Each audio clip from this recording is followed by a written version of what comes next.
Hi, I'm Brad. Today we've got a video update on the MY02 Subaru Forester GT. Now this particular model was the last of the 2 litre models before they went to the XT model here in Australia and other parts of the world. And there are some body changes and engine configuration components that some people tend to forget about now that the 2.5 litre engine has been out for so long. So remember, as we are today, it's 2016, we're talking about a car that's now 14 years old. Now this particular car is a bit of a cherry. It's only got less than 100,000 Ks on it. Very, very low kilometres, really good service history. It's actually an automatic transmission. I'm going to show you in the next 5 minutes and some of the common things that you can look for if you're owning or buying one of these to know how to look after it, and one of the common things that may give you some problems. So let's have a look at the car and also what you can do to improve it. Now this particular customer has opted, he wants to make the car sound a little bit better, so the MRT sports rear muffler will actually bolt up at the factory joint with a minor modification and adapter flange, which the guys haven't finished fitting yet, but you'll see how it hangs, all the regional factory hangers. Doesn't sound too loud, gives you a really good sporty note. Very, very small increase in performance, but the major performance improvement is by us tuning the factory ECU, which on this particular model we can, and that is something that's commonly overlooked, whether you can or can't tune the factory ECU. On these cars you definitely can. So let's come around underneath the back and look at the suspension.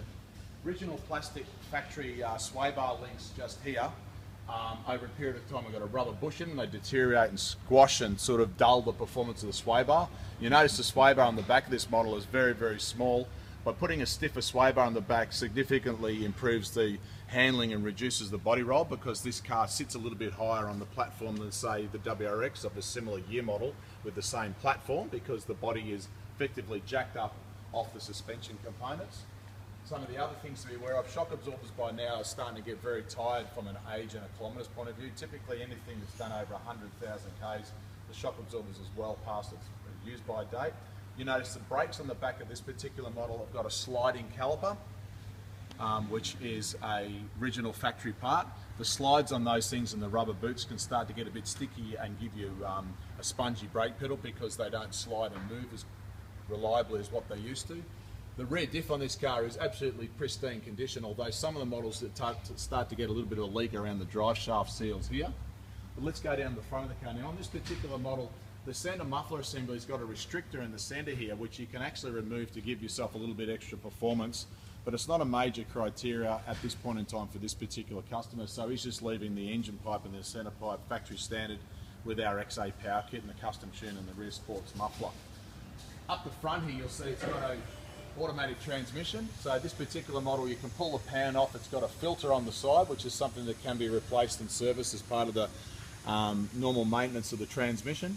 But what I did want to touch on is remembering that these models have got a front diff which has got gearbox oil in it, whereas the transmission for the auto has got automatic transmission fluid in it. So that's why you got a separate drain here and a separate drain here. So that's something some people forget about. And you'll notice around the front here we've replaced the lower control arm bushes with the original factory ones. And I just want to show you this particular bush. If you can get, if my cameraman can get a close-up, you'll see that there where it's all oily. This is actually a hydraulic filled original factory bush which is collapsed, and the hydraulic fluid comes out, and we replace it with the aftermarket white line part. Now on this particular model, if you replace it with the anti-lift kit, the dynamic position of the bracket is actually in the same position. It gives you no mechanical improvement in handling, but it does replace it with a lifetime bush that will give you an improvement, because the original factory one has failed. But the fact that White Line manufactured this bush with an offset position for the other models allows this part to be fitted to the Forester model without having to push the bush in and out of the original factory mount. So if you're looking to improve and replace those bushes in your car, you can use that part, which is actually for a WRX. So let's come around the front and you can see some of the other things which I commonly speak about. I'll get my cameraman to come around the front here because it's a little bit easier to see. So original factory sway bar, and again plastic bushes with rubber inserts on the front start getting a little bit tired and soft and dulling the performance. This customer at the moment is not going to change the sway bars, although on the back we are. And things to remember is, if you're going to do the sway bars, do rear first and then the front, or both at the same time. So in this particular car, we haven't fitted it yet. We're putting a white line adjustable sway bar on the back and leaving the front sway bar the same. When he's got the budget, he'll come back and improve that. Now this particular car, you have a little bit of a peek in through here. The front brake discs are a bit torn, so we've replaced them with the DBA T2 slotted rotors. It's got original factory sliding caliper, and again, that's something you may want to keep an eye on around the front. And I'll let the car down and we can talk about some of the other things which are common now. These particular models are still a really good car if you can find one that's in good condition. Really good value for money, good performance. The turbo 2-litre engine in these cars generates really healthy power from a performance point of view if you modify them correctly and properly. And of course, if you maintain them, they're just that little bit better as well. And if you ever look in the engine bay and under the cabin of this car, you'll see just how good a car this is. So this is still absolutely, everything is original.